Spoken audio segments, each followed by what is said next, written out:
Y yo era muy feliz y vendía mis carretas. Y mis carretas, ya todo el mundo tenía carretas de madera. Ya bien chavo, ya les vendía.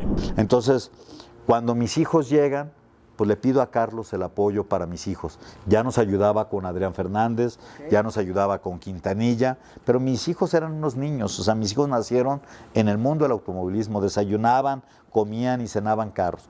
Y lo sube al podio. Entonces el dueño del equipo se vuelve loco, se enamora de Checo y lo empieza a tratar mucho mejor y empieza Checo a liderar el campeonato con el equipo este. Hablando con respecto a sus inicios, mucha gente no sabe que don Antonio Pérez Garibay era piloto. Mucha gente no sabe que fue inclusive campeón de una copa. Me gustaría muchísimo que nos platicara a los amigos de La Última Vuelta y a nosotros todos los seguidores, ¿cómo fue ese inicio? ¿De dónde viene ese gusto del automovilismo en la familia Pérez? Así es, fíjate, pues muchísima gente no sabe toda mi historia, pero mi tema del mundo del automovilismo viene desde muy pequeño, cuando yo en Guadalajara rentaba una revista que se llamaba Automundo y a través de las imágenes de Automundo yo construía carretas. En aquellos tiempos los pilotos eran Emerson Fittipaldi, Jackie Stewart, François Sebert, o sea, los grandes, Ronnie Peterson, ¿sí me entiendes? Eran pilotos que mucha gente no conoce, Niki Lauda, y yo hacía las carretas a través del carro de Clyde Regazzoni, entonces las pintaba las carretas.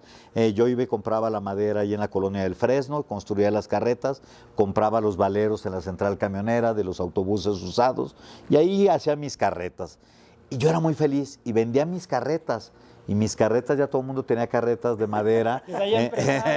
Ya bien chavo, ya les vendía. Y también la gente no sabe que fui bolero en mi ciudad, en Guadalajara. Yo recorría todo Chapultepec, desde los Niños Héroes hasta Avenida México, dando grasa y sacaba un dinerito. Era muy feliz en ese mundo, el mundo del fútbol le apasionaba. Me costaba mucho trabajo meter a Checo al mundo del automovilismo. Entonces dije, ay, muere. Me dediqué a Toño, vamos a ver a Toño correr en Inglaterra y viene Checo conmigo. Apenas se bajaba Toño del Fórmula Ford, cuando Checo brincaba a subirse al Fórmula Ford.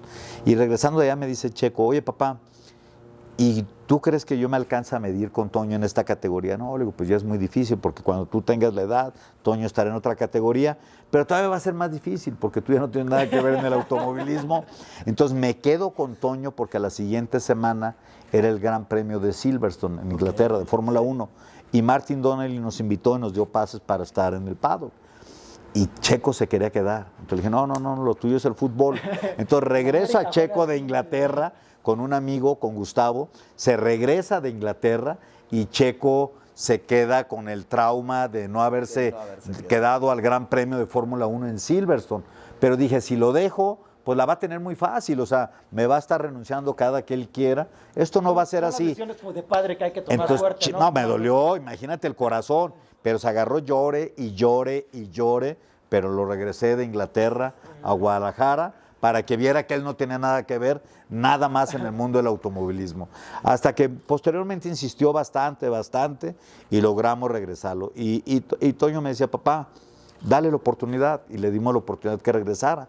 Cuando regresa Checo, regresó con tanta hambre, con tanto ímpetu, que empieza a correr y empieza a manejar impresionante, les empieza a ganar a pilotos con mucha experiencia, con mayor edad que él, y demuestra un gran talento. Ahí es donde digo, Checo es el mejor piloto del mundo a los 12 años. No tiene ninguna duda. A los 12 años. A los 12 años. Carlos Slim y Carlos Slim Jr., ¿cómo se da? ¿Cómo llega usted a conocerlo? ¿Cómo se da eso para que sigan apoyando tan fuerte el automovilismo y empezar ese proyecto? Precisamente yo corría la Copa Marlboro cuando ellos eran dueños de Sigatam y teníamos una relación con Carlos cercana. Carlos es amigo mío antes de que nacieran mis hijos y cuando empezamos la relación con Carlos es cuando empiezo la relación con Adrián Fernández. Me costó mucho trabajo que Carlos nos aceptara ir a una carrera, lo logramos. Nos acompaña a las 500 millas de Michigan, por allá lo recibimos en casa de Adrián Fernández, y me acompaña con un gran amigo de él, su mejor amigo yo creo, Jorge Camel. un gran amigo. Y de ahí empezamos a construir el mundo del automovilismo.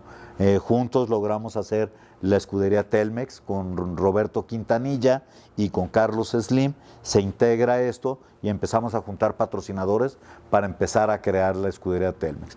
La escudería Telmex nació junto con Pole Position, recuerdo aquí en un restaurante en la Ciudad de México, en una servilleta, donde Carlos empieza a diseñar los logotipos y empieza a armar todo. Su creatividad y su ingenio es maravilloso.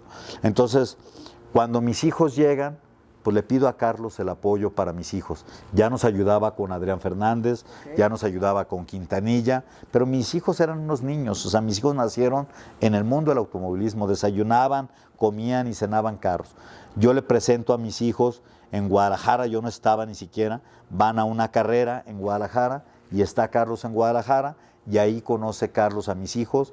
Le presento a Checo a los 8 años, recuerdo, en Mid Ohio, en una carrera que estábamos, donde nos quedamos hasta tarde en el motorhome de Quintanilla y nos quedamos platicando y estábamos haciendo todo y ahí Carlos Slim se queda su camioneta adentro y no había espacio para sacarla más que ir a dar la vuelta a toda la pista de Mid Ohio o había un espacio así entre la reja y el piso, nomás que había Checo.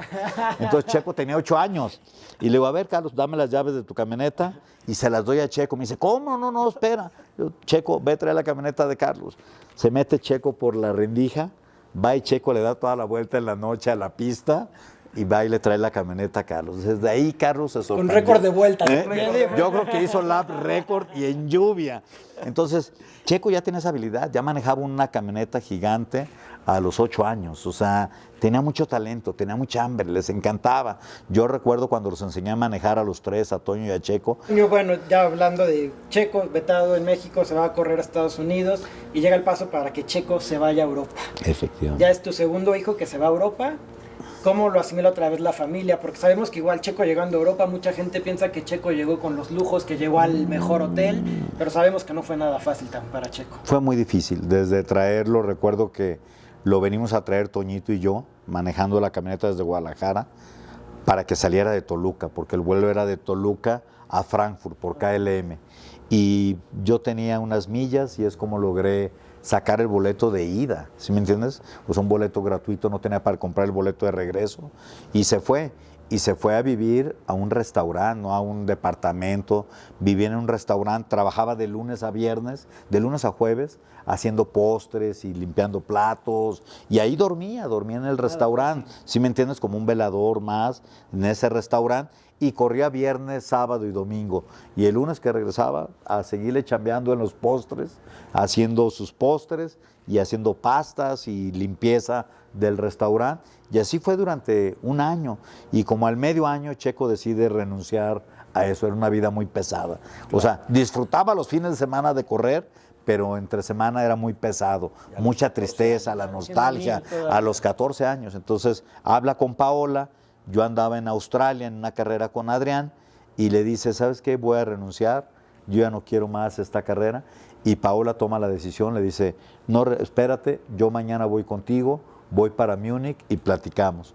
Paola toma un vuelo, se va a Múnich, platica con él y lo convence. Bueno, todavía cuando Paola llegó a Múnich al aeropuerto, Checo le había dicho que iba por ella, ni siquiera fue por ella, pensó que era broma y ya Paola estaba allí en Múnich, entonces dice, no, espérame, ahí voy por ti, ya va Checo por ella, platican, Paola se queda una semana con Checo. ¿Tú hablaste con Paola en ese inter antes de que se Sí, fuera? Platiqué con Paola desde Australia, me dice, papá, está pasando esto, entonces le dije, no, pues dile a tu mamá que te compre un boleto, vete, platica con él. Yo no me podía ir porque tenía el compromiso con los patrocinadores. Okay. Nosotros estábamos firmados con Tecate, con Quaker y con Telmex y yo traía gente y le tenías que dar responsabilidades. Nada de que el papá de Checo Pérez, porque el niño ya no quiere correr en Alemania, me tengo que regresar de mi trabajo con Adrián Fernández. Entonces me comprometo, hablo con Paola, Paola se va a Alemania, se reúne con Checo en Múnich. ¿Con Checo llegaste a hablar cuando pasó eso? Sí, yo le decía a Checo que no se viniera, que esperara a Paola para que le escuchara. Y ya después que tomaran la decisión, los dos lo que decidieran.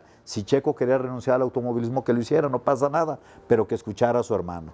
Entonces va su hermana, lo convence, Checo se queda, aguanta un año, vuelve a hacer, y en la primer carrera, no sé si recuerden, que Checo hace podium, sí, con un equipo muy inferior, o sea, y te estoy hablando de que el podium es un podium histórico que no se ha notado, pero en primer lugar estaba la máxima revelación del automovilismo europeo, Nico Hülkenberg, y en segundo Checo.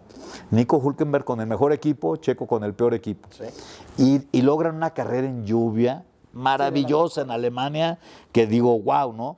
Cuando le ganan a equipos como el de Keke Rosberg, o sea, equipos muy grandes. Muy grandes. Y Checo llama la atención inmediatamente en Europa, ¿no? ¿De dónde salió el mexicanito que maneja también en la lluvia y que les pelea y que sube un equipo que era un equipo de restaurante, o sea, que no tenía nada, que nunca había estado dentro de los 15 primeros lugares y lo sube al podio. Entonces el dueño del equipo se vuelve loco, se enamora de Checo y lo empieza a tratar mucho mejor y empieza Checo a liderar el campeonato con el equipo Lo lleva y Checo, recuerdo que me dijo, mira papá, si algún día llegamos a la Fórmula 1, el tiro va a ser entre Nico Hülkenberg y yo.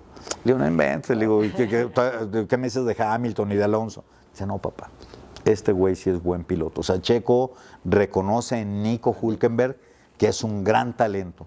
Y ellos dos, cuando estuvieron juntos de compañeros de equipo y lo que han hecho, dice, Hülkenberg es de veras. O sea, él reconoce que es un gran piloto.